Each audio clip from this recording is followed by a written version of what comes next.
All right, first man director's commentary on what it took to get us to the moon. Do you think we got to the moon, Zane? Yes. So do I.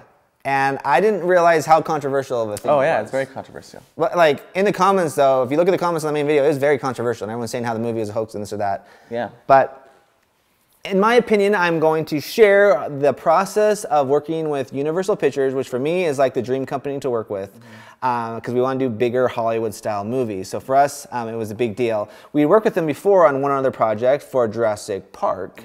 Yeah. Had an awesome experience with them. They had an awesome experience with us. So when this opportunity came, they're like, hey, Devin, we love working with you before. We'd love to work with you again. We have this project, but... And this one's unique too because we didn't actually like... It wasn't like make like a narrative or make like a sport action video, but it was make an experience video. Yeah. Which I feel like I've never seen anything like that on our channel before. Yeah, really. Never done that before, and they didn't even know what it was going to look like. Because they were like, what experiences would you like to have to train like an astronaut? Like that's the only kind of idea we were going into this, as far as trying to paint a picture for you guys as an audience of what the filmmakers, the actors went through to make this movie. So we wanted to show that, but we didn't know what that actually looked like. So they sent a bunch of potential options. They're like, okay, gravity G is going to be one thing, but what else is going to be there, you know? So we started researching like, okay, they have Space Camp in Alabama, they have this in Florida, NASA, so we just kind of combined it all, and it was very documentary style. And while we were filming this video, Zane was actually here in Utah filming the Lego video. Yep. Yep. And they had all of our Team Supertramp with them, so I was like the odd man out, ugly stepchild, and had to kind of go solo. But luckily, I've worked with some other amazing filmmakers, and one of my favorite ones I've worked with is a guy named Tay Still, based in Hawaii. So we actually flew him out with me to capture this. Yeah. So he got a lot of the shots that you see in this video. So with that being said, let's show you guys our first man video working with Universal Pictures. This was a dream come true for me because originally I wanted to be an astronaut back in the day. Now the first shot that you see is now that everything has to say sponsored when you work with a company, sponsored by blah, blah, blah. We don't like it just black and just saying sponsored because it just feels too sponsored. So we like showing what the experience was while still saying, hey, this was a sponsored video. So this one is like the first man on the moon is what this video is about, or walking on the moon or getting to space. So we showed Neil Armstrong's footprint. Now this wasn't in moon. This was just in Alabama at the space camp. That's the first shot that you see. And then you see our logo pop up and sponsored by First Man. So the audio you're hearing right now is actually from us taking off to the moon, or taking off in general. So we're using real audio that we just found off of YouTube, ripped off of YouTube. And then the stuff you're seeing here, and a lot of people don't realize this, is that is actually me in a recreated not time capsule, but what they landed on the moon. This was a device that looked just like that. It was a replica that we sat in Alabama, and that's what's going on right now. Is we wanted to feel right at the start like it was a real movie, and not just like a documentary. We wanted to grab your guys' attention right from the start. But that's me in there dressed up in a space costume with Tay Still shooting these shots. And because this was a very small crew, we brought one light, and that's the one light you see in the background. But this wasn't well lit or anything, but we just put we put that light in the back, and that's all that we're using to light this scene. That's great. Looks like, you know, you're going to space. It sells it. And then because we're doing this with Universal Pictures, they also let us use footage from the movie. So this is all stuff we shot, and then the next shot is stuff from the actual movie. Look how that lighting matches perfectly. And it was the same capsule as well, so it made it as well. But yeah, the lighting, the color, it sells that I'm in a spaceship. And then this is all footage from the movie First Man. And this is when Ryan Gosling was watching you go to the moon instead of the other way around. He was impressed. Actually, I don't know if he ever saw this. But we got JFK's famous speech that we used that we also got off of YouTube. And then, once again, another scene from the movie. And then we wanted this video, as Zane was saying, to be different, to be special, because for me, originally I wanted to be an astronaut, so this was a very personal story for me, so we wanted to kind of have that be a part of the story. So the whole thing starts off, as far as the narrative part of it, with me giving a voiceover how I wanted to be an astronaut when I grew up. And then I'm not sure what those planet thing is called, a planetary system that you guys are seeing right there. Like, this scene happens for about 10 seconds in the video, if even that. It took my wife like a full 16, 17 hours to make that space thing right there. So much work goes into making these projects happen that people don't realize, even for like a 1-second shot. I didn't have a bedroom with a bunk bed or anything like that at my house, so I reached out to my cousin who has a bunch of kids, so we actually drove out to his house. And this scene ended up taking about 6 hours to shoot. So we set that up with C-Stand, the planetary thing, and then also I'm a big fan of Legos, and I saw that they also made a lot of different kind of spaceships. So that's what you're seeing right there is the shuttle that we built, and then all the drawings you're seeing in the background we drew as well, and then we got like a big moon globe that you're seeing lit up, just kind of give it a really cool look. And then we also have a filter that gives it really cool anamorphic lens flare, so that's also what you're seeing. So I'm sharing that with you as far as all the work that goes into something that we see for just a couple seconds. So here we go once again. Before becoming a filmmaker, it was my childhood dream to become an astronaut. My room was loaded with spaceman drawings and pictures of me walking on the moon. That dream didn't happen. 30 years later, I was given the opportunity. So I got the sniffles right here.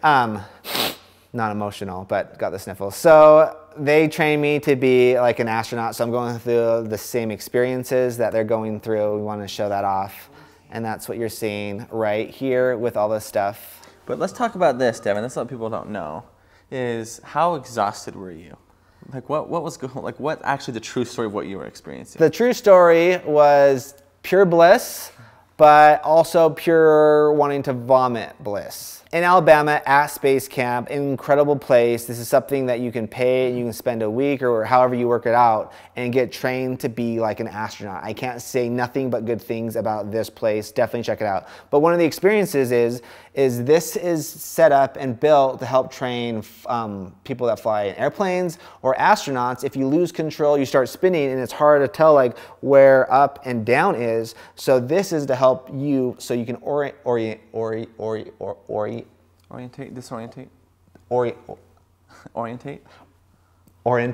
Say it again. Orientate. This makes it so you can orientate. Yeah, so yeah. So there's certain words that I can't pronounce. That and Montgomery Ward. Montgomery. I can't say either. So now you know something about me. And orientation. Yeah, there you go. I said it. Blissful. So this is to help you make it so you get an idea of where you're at, but it's also meant to get you really dizzy how you would actually be. So whenever you do a shoot with me, is you do more than one take, most filmmakers as well. This is something I knew was gonna make me really sick, motion sickness wise. They were telling me there's some people that can just go on it and they love the feeling of it and they can go as long as they want. Someone like me, no, not gonna happen. So we did this for about 3.5-minute intervals. And after the first one, I already felt like I wanted to vomit, but I wanted to make sure we got as many takes as possible and make it look as good as possible. So when you're seeing me in this, I'm starting to feel like I want to vomit. Disorientation training. Disorientation, said it. There you go. We've had to train their brains to be able to function when they were disoriented. So this is giving you that experience. And she just said in a much profound way than what I just said. It gave me a deeper respect of the sacrifice it took to cross this incredible accomplishment. I thought I knew something about Damon. He did, what was the other big music movie? Well, he's done Whiplash and he did La La Land. La La Land, one of the cloud, and Oscar won like every award, I think. I got to interview Damon.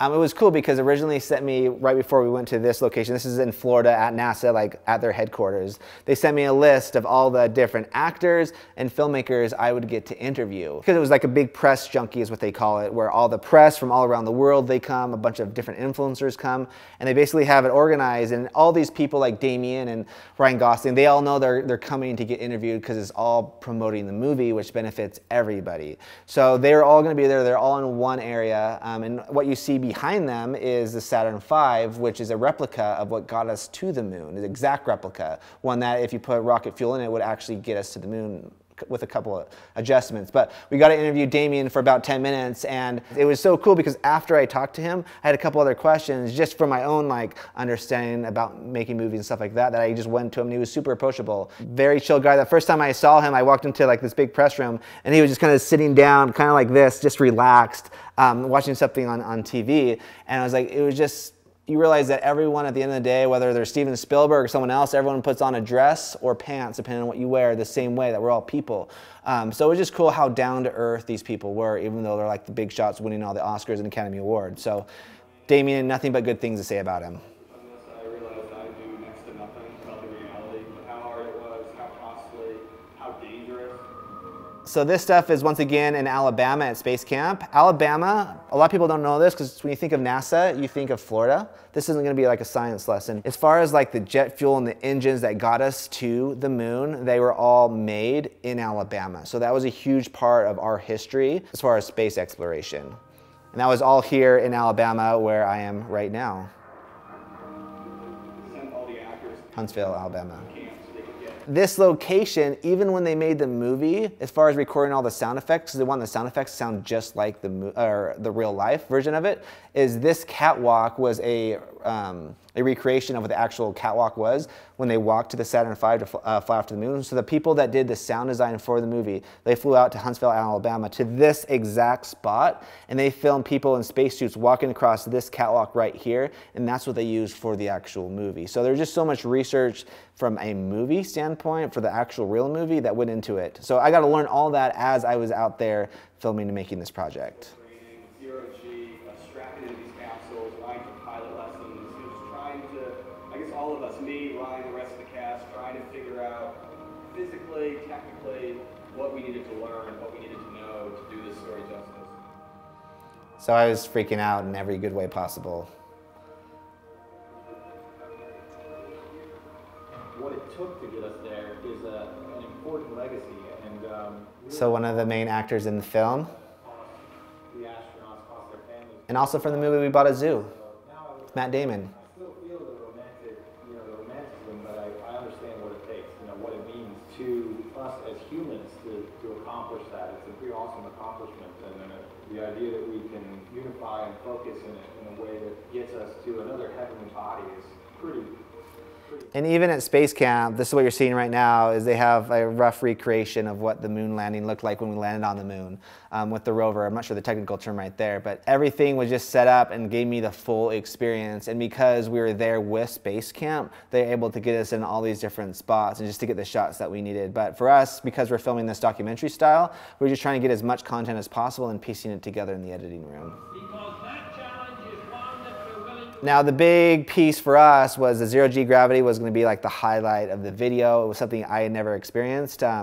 Zero G is what it's called. The nickname for this is called the vomit comet, which means you're probably going to throw up. Now when we did this, they were like, they're probably not going to throw up. It never really happens. Within the first couple times of being in the airplane, they do what's called intervals. So they did 15 intervals where they flew straight up and then they drop down. Essentially all you're doing is skydiving inside of an airplane, you're just falling. We had 2 people vomit within the first 2 intervals.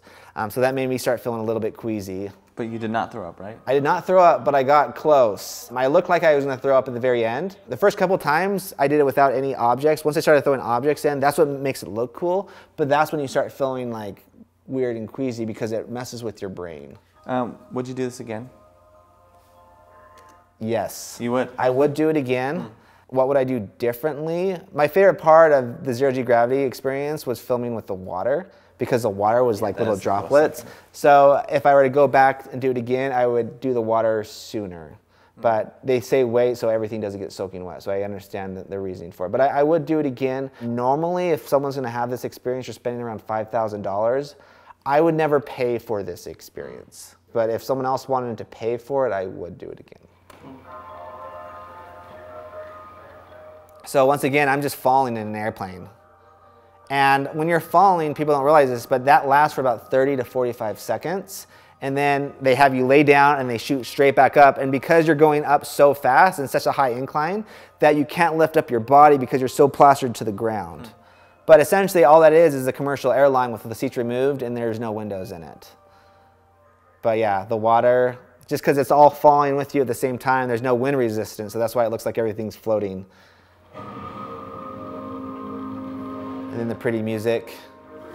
And like even this stuff you're seeing here, you always hear Houston, we have a problem.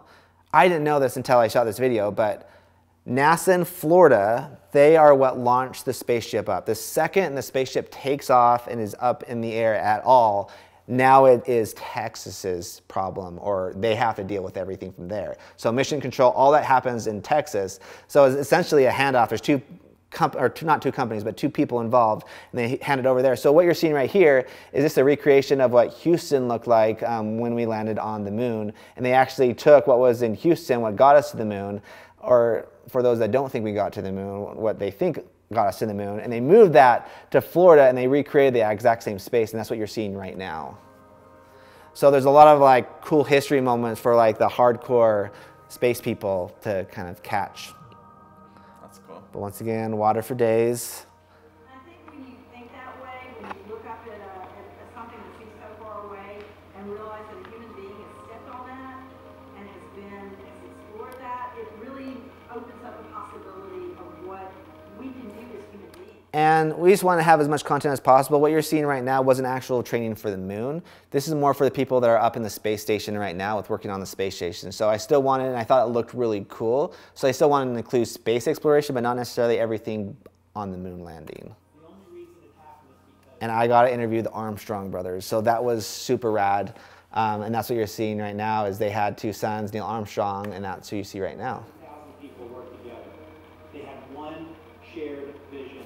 And they all So a little thing right here is, it's called the Saturn V. It has 5 jet engines. This is the same replica of what got us to the moon.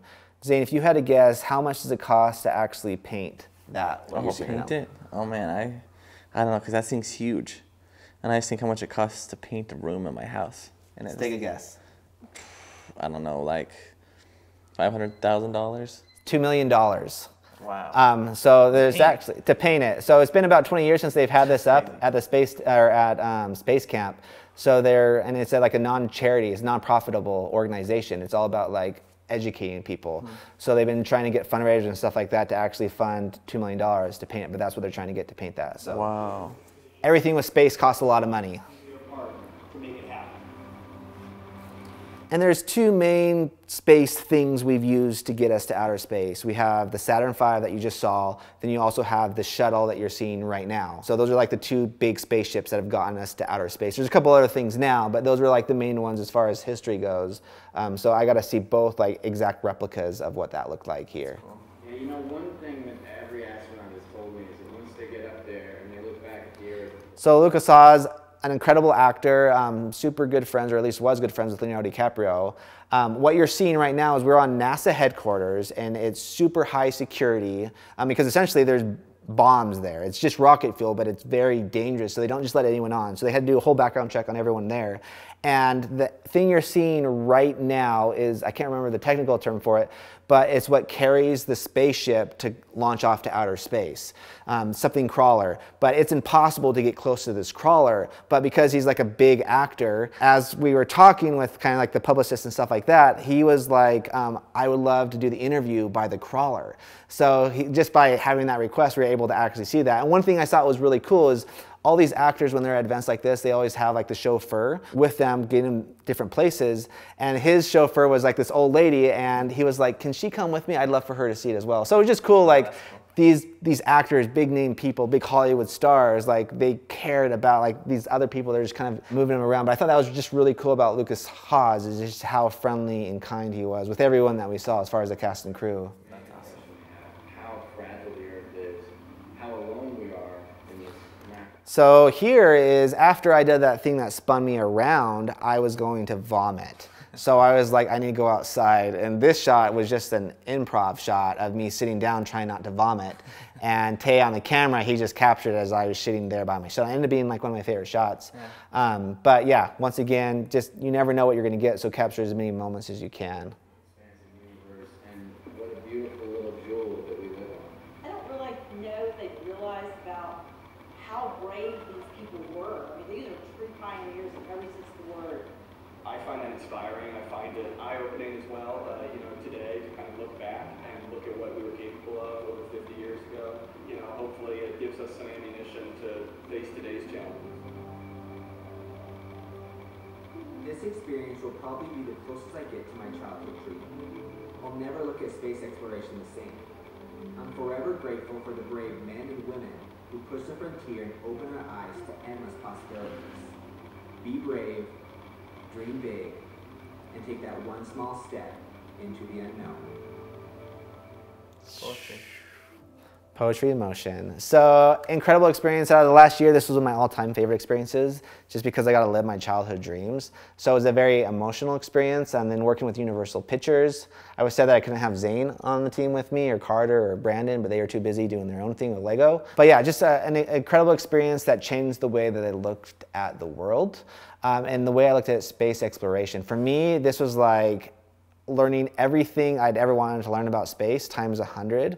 I feel I left so much a better person and so much better well-educated, which doesn't sound educated, but I just left learning so much more, and that's one of my favorite things about filmmaking. And I think those are the films that make or do the best or have the biggest impact, is when you as a filmmaker go into it learning something new about yourself and about your subject as well. So for me, just incredible experience. But yeah, there you have it. True story. Any last things, Zane? No, this is cool. Once again, thanks to Universal Pictures for providing such an incredible experience. And that's what's so great about these sponsored videos. Yes, it was a sponsored video. Sometimes people complain about that. But it empowers us as creators to work with companies that we absolutely love, do what we love to do, and provide experiences that we could never dream of. So thank you guys. So there you have it. Thank you so much for watching. As we always say, over and out.